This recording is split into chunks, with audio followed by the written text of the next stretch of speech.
Birks joins us, Audubon Wheeler head man. Impressive performance, Coach. You really turned it on there in the second quarter and dominated in the third quarter as well. How pleased are you with your team's performance here in the first round of the playoffs? I'm really happy. I thought we were explosive enough. We threw a few trick plays in there, but at the same time, we executed on the ground most of the night. Whether it was Skylar, Caden, Ethan, variety of looks, heavies and empty boxes.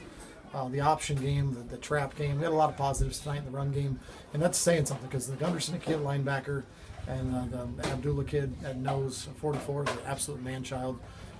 So when they're that loaded and that tough to block up the middle, it really takes some pressure off some of their other defenders, and they got a lot of athletes. So for us to put up the points we did tonight, in the way we did, I was really pleased. And defensively, we were in position all night. There was nobody getting behind us. There was nobody, trick plays get fooling us.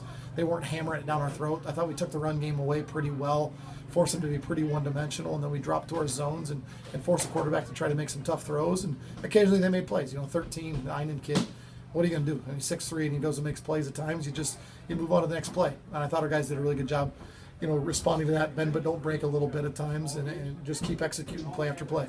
There was no question that they were going to throw the kitchen sink at you, and you had some stuff up your sleeve for them too. Did they bring out anything that you hadn't seen yet? For the most part, formation-wise, look-wise, they tried that little reverse pass thing that we hadn't seen. But for the most part, formation-wise, our guys had seen everything. My whiteboard in my classroom was full of all the HLP formations and how we're going to line up and what coverages we're going to be in, just because they're so multiple. And then, during the day today, I got a wild hair at my rear to try the two-man front. We hadn't really practiced it a lot this week.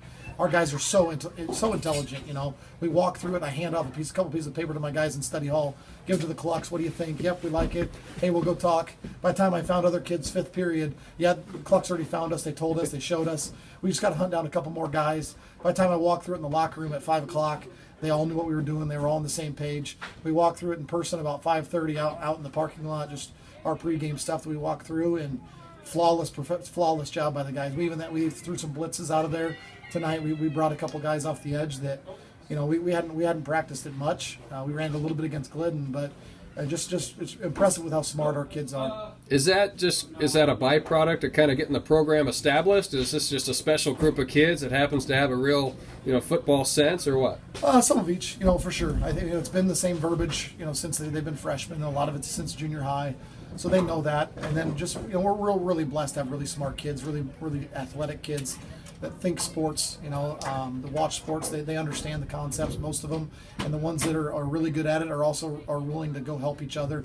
They're not screaming at each other. They're not blaming each other. You could see at times tonight. If you're really looking at the details of the game, as soon as one guy would mess up, you'd see someone else over there talking to him. Hey, you need to be here, there, whatever.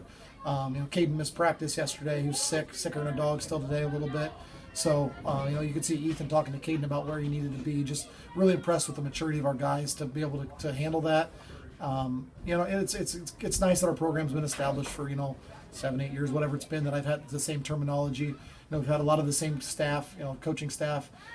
So it's a lot of consistency on our end, which allows our guys to not have to think too much. They can just react and use their athleticism.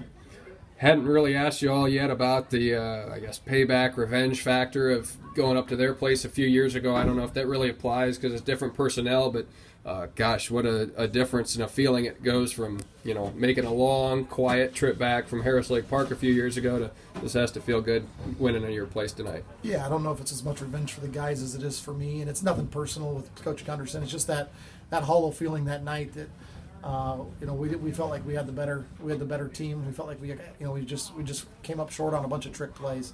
Thought our guys played their tails off. Felt really bad as a coach that night that we didn't have them better prepared for some of the stuff. And just a lot of credit to Coach Gunderson. Really creative, really smart coach. Really impressed with him and his squad. So tonight wasn't necessarily revenge in that sense of anything like bad blood necessarily. Just factor of they ended our season. We had a quality team. And now we were able to end their season and keep moving on. Last time we played them, they made it to the state championship game, and they were a really good team. And we knew that if it weren't for about 4 or 5 trick plays, that we would have had a really good chance to be there ourselves. Just remember that feeling of watching them make that postseason run, just wondering why that couldn't be us a little bit. So, hopefully now, hopefully we can use this to spark. We talked about make a statement win tonight, make a statement for the program.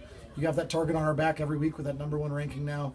embrace it, enjoy it, and just continue to make statements that we deserve it, we've earned it. These guys have earned their now 8th home game of the year or something like that. These seniors get to end the season at home. They know it's their final home game next week.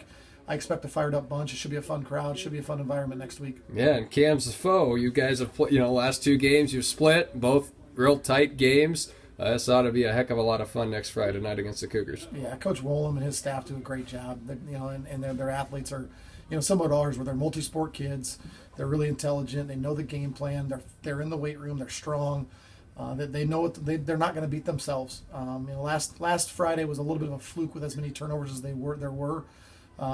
Luckily for us, we were able to weather the storm early, and then their turnovers kind of bit them late. It's going to be one of those games that's won in the margins. The 3rd downs, the 4th downs, 2-point conversions and PATs, turnovers, some of those things. It's probably not going to be a 40-some, 30-some type of game. It's probably going to be who makes the least mistakes at times. So we'll have a really fun weekend of film session, I'm sure, of getting prepared for them, and they'll be getting ready for us. And can't wait to see the guys again Monday. We get another chance. We get a big chance to play at home. Get our chance to hang out with these guys. Really enjoy this bunch. They're hungry. They're motivated. Just really great bunch to hang out with. And we earned ourselves another week together. And hopefully next Friday we can do the same. Appreciate it, Coach. Thanks a bunch. You bet.